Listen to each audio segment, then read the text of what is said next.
C'est bon? Molly Molou. Résultat du week-end, mon gars, ça a envoyé du pâté grave, je te le dis. Ce week-end, nous sommes à Chapelle-du-Bar, un tauguet de plus en plus réputé en France et en Europe. Que dire de ce week-end? La folie. Du public de partout, un tracé démoniaque. Tous les drifters européens qui sont venus ici, ils sont restés bouche bée ou sur le cul, comme on dit chez nous. Un tracé de dingue, une ambiance de fou, une météo parfaite, que du beau temps, les qualifs, les essais se sont bien passés avec un moteur tout neuf. C'est la première fois qu'il sortait ses roues du garage, juste passé au banc il y a une semaine, donc très heureux qu'il marche très bien. Les qualifs se sont plutôt pas mal passés, on a réussi à trouver le bon compromis entre vitesse, précision et la fluidité surtout, parce qu'en drift, je pense qu'il est important, c'est d'être fluide et que ça soit beau. Donc on est arrivé à faire une troisième place correcte, avec une bonne vitesse moyenne, un bon angle, une bonne fluidité, beaucoup de show, donc les publics ont adoré. On fait troisième des qualifs, donc ça nous met en bonne position pour les battles qui étaient aujourd'hui. Les battles, que dire, comme il dirait Mike, go hard or go home. Voilà, on a tout donné, on s'est fait plaisir. Je me suis régalé avec l'Italien, avec Massimo. Je me suis régalé avec Massimo, c'était un bon battle et tout.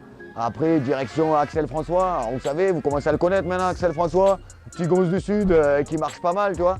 Donc bon, il a fallu qu'on s'envoie un peu, tu vois, on partait suiveur dans le premier battle, ça te laisse pas le choix, quoi. C'est où tu attaques à fond, ou tu sais qu'il y a de grandes chances que tu vas perdre. Donc on a tout donné, 100-105%, on a réussi à faire la différence quand on était derrière et quand on était devant. Donc ouais, je suis hyper content de ça parce que c'est un pote à moi, un bon pote. Et depuis des années, on se connaît, on roule ensemble. Et rarement, on a eu la chance de rouler ensemble l'un contre l'autre. Donc c'était vraiment un grand plaisir parce que voilà, derrière des personnes comme ça, tu réfléchis pas, quoi. Tu peux y aller à 100%, tu sais qu'il ne va pas y avoir de shit, il ne va pas y avoir de freinage, il ne va pas y avoir de coup d'entourloupe. C'est voilà, quoi. C'est 100% tous les deux pour le plaisir. Et pour notre plaisir avant tout, mais pour le plaisir des autres aussi, parce que je peux vous jurer qu'ils ont kiffé grave. Moi j'ai grave kiffé, mais j'ai l'impression que ça huait beaucoup, quoi. Et la finale, que dire contre Zakouril? Zakouril, tout le monde le connaît maintenant. C'est un N5 coupé bestial, c'est un monstre, il est champion d'Europe le mec et tout. Donc ça veut dire qu'il roule, il a de l'expérience. Donc pareil, on part à 110%.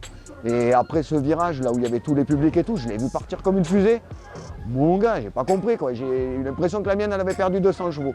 En fait, peut-être pas, quoi. C'est peut-être qu'il a voulu en faire un peu trop.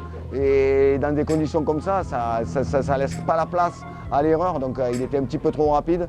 Il a pris la butte, il a fait un 3-6 en l'air. J'ai essayé de l'éviter avec le rideau de fumée. Quand je suis sorti, il était revenu sur moi. Donc ça a légèrement tapé, un peu de fibre, on va dire. Hein. Un peu beaucoup peut-être cette fois-ci. Mais comme on dit, on ne fait pas d'omelette sans casser les œufs.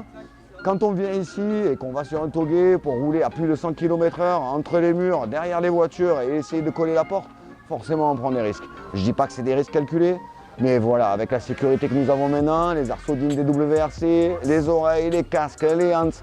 Alors je sais que ça fait des gros budgets pour tout le monde et tout, mais des moments comme ça, je vous jure, si là je suis là, que j'ai pas de problème, que j'ai mal nulle part et tout, je pense qu'il y a une partie, il faut être honnête, c'est grâce à l'arceau et c'est grâce à tout ça. Alors je sais, ça fait chier souvent, c'est lourd en plus, moi j'aime bien les trucs légers, ça va plus vite, bon, on s'y fait, mais voilà quoi. Et puis, merci à tous mes mécanos, parce qu'il faut le dire aussi, tu vois, si on a gagné aujourd'hui, parce que on l'a fait mon gars. Elle est où? Elle est pour qui celle-là? Elle est pour nous. Tous ces mecs là, Tuboto, mais tous, bon là maintenant ça va être compliqué parce qu'il n'y a plus les autocollants et tout pour valoriser les sponsors, tu vois. Mais Escuré qui m'a fait tous les usinages du moteur, Tube, Cyril qui me refait toutes les carrosseries chaque fois que je les casse, Expert qui nous aide pour avoir les outils, au moins comme ça on arrive à réparer dans des bonnes conditions, Speed Motors comme d'habitude, qui me fait des gestions et qui me permet d'avoir un moteur fiable et performant.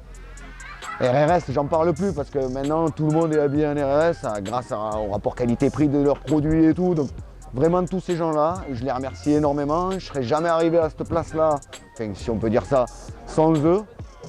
Pour moi, je suis là pour prendre du plaisir. C'est grâce à ces personnes-là que j'y arrive. C'est beaucoup d'investissement, comme tous les drifters. Je vous promets, même au bout de 12 ans, on travaille tous les week-ends dessus, toute la nuit, dans les garages de Pierre, de Paul, de Jacques. Je dirais, c'est la vie du drifter, quoi. On n'est pas des champions du monde, hein, petit clin d'œil. C'est beaucoup de travail pour tout le monde. Je les remercie tous. Vraiment, merci à tous. Vous me régalez. Je ne comprends pas pourquoi vous m'aidez autant, mais franchement, ça me fait chaud au cœur. Encore merci à tous. Rendez-vous bientôt, on va remettre ça.